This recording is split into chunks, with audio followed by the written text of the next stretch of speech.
irrécupérable ci la yebal nag le commandant en chef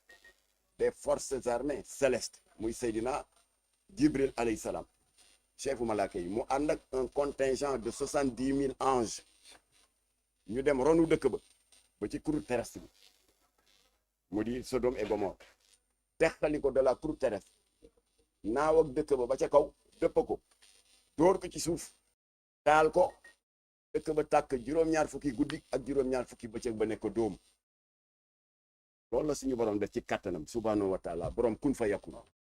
noonu la leen effacé ginnaaw bi mu artu jariñul dara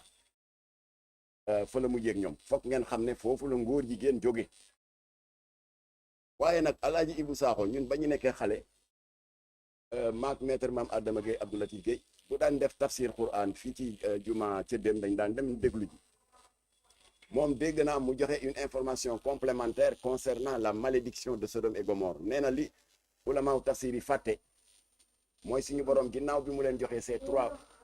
portes de sortie pour ñu génn ci lu bon li ñu nekkee avant malaaka yi di leen effacé dafa am benn groupe bu malaaka bu suñu borom yónni ñu defi une dernière prospection balaa muy raser dëkk ba malaaka yooyu ba ñu demee dañuy ñëw rendre compte suñu borom ne ko ñii nga bëgg a faagaagal day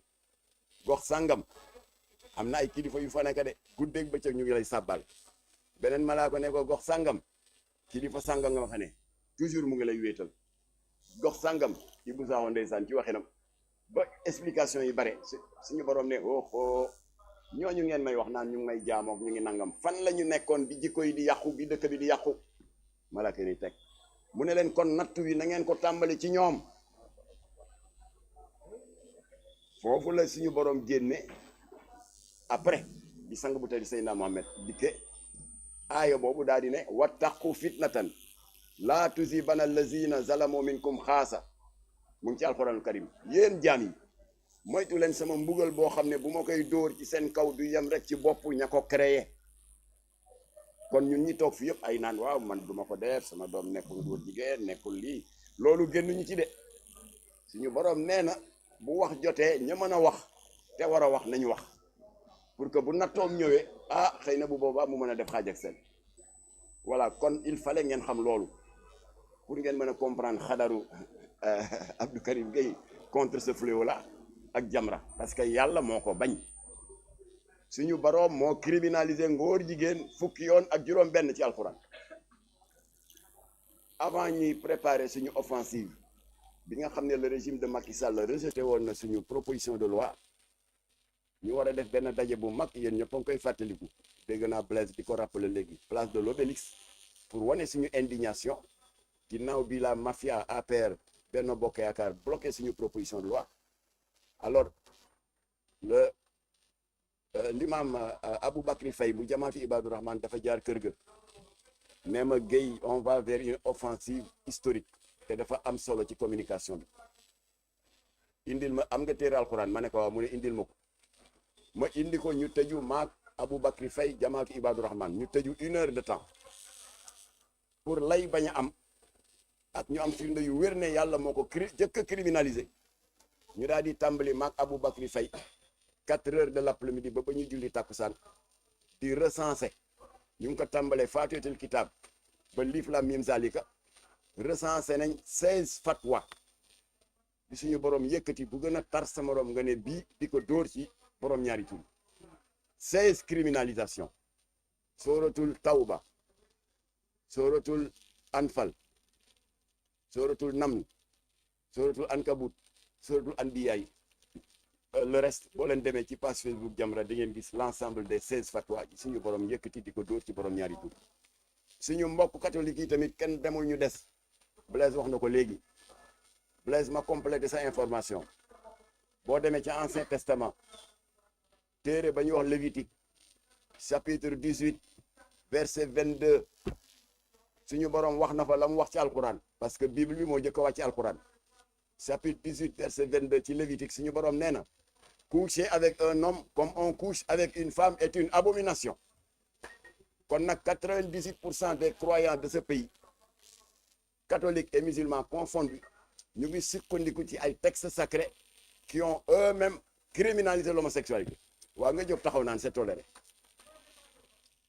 loolu c'est toléré suñu boroom rëbb leen 16 fois Bible bi wax ci lu leer chapitre 18 verset 22 ci Lévitique tolérance kay amu fa loola waral nag am nañu ko évoqué léegi ci seen intervention bi fi coow li amee fii ci université de Dakar le 17 mai 2024 dégg ngeen position bi ci Jamra jël ñun xaaruñu kenn ndax tubaab nee na il faut battre le fer pendant qu'il est chaud ndax université de Dakar yéen ma ko gën a xam biñ koy tabax amaguñu indépendance yàgg na fi 1959 la université de Dakar tradition républicaine au Sénégal chef d'État bu fi jaar soo amee benn invité de marque ni nga koy yóbboo mu visiter des sites touristiques comme le parc animalier de Hann ni nga koy yóbboo mu visiter la maison des esclaves de Gorée tradition la également nga yóbbu ko ci amphithéâtre bu mag ba mu jàkkaarloog étudiants yi weccanteeg ñoom ay kaddu tradition la le premier président de la République Léopold Sédar Senghor moo fi indi woon Yasser Arafat foofu ci université fi Mélenchon taxawoon Abdou Diouf indi woon na fi Nelson Mandela Ablaye Wade indi woon na fi dégg nga Nicolas Sarkozy ainsi de suite mais c'est la première fois dans l'histoire du Sénégal ñu indi ci bërëb bu tedd bii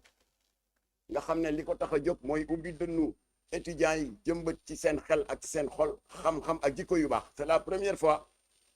ñu indi fi koo xam ne il a la réputation mondiale d'être porteur de 2 agendas sataniques muy Jean-Luc Mélenchon premier agenda satanique il est membre de la loge maçonnique GOF le Grand Orient de France depuis 1983 le Jean-Luc Mélenchon adhéré au Grand Orient de France qui est la loge maçonnique la plus islamophobe d'Europe. J'expliquerai pourquoi après.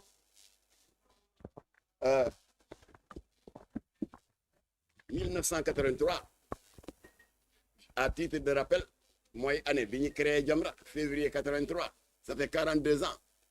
kon Jean-Luc Mélenchon a 42 ans de militantisme maçonnique mënul nax nit ñi waaw il soutient la cause palestinienne parce que c'était la veille des élections européennes je soutiens les minorités tappale la parce que mënuloo adhérer dans une loge qui combat les musulmans ba pare ngay jaar suuf def double jeu naan yaa ngi soutenir les causes des minorités c'est de la politique politicienne c'est de l'hypocrisie avec tout le respect qu'on lui doit alors je disais il est porteur de cet agenda satanique en étant membre maa ngi dégg ay boy nekk ci réseaux sociaux yi daal ne waaye démissionné na woon en l'an 2000 ma ne ko kon taxul mu rëcc de admettons même l'an 2000 mu milité depuis 83 ba 2000 ñaata la 17 ans même bu dee loolu sax 17 ans de militantisme maçonnique alors ndax xam ngeen ne loge maçonnique yi dafa amoon scission en 1776 ci gàttal parce que la franc-maçonnerie est d'origine anglo-saxonne ba scission amee tendance bi Jean-Luc Mélenchon bokk mooy tendance bi ëpp ay góor jigéen ak ay franc-maçon ñooñu ñoo tasaaroo ci àdduna bi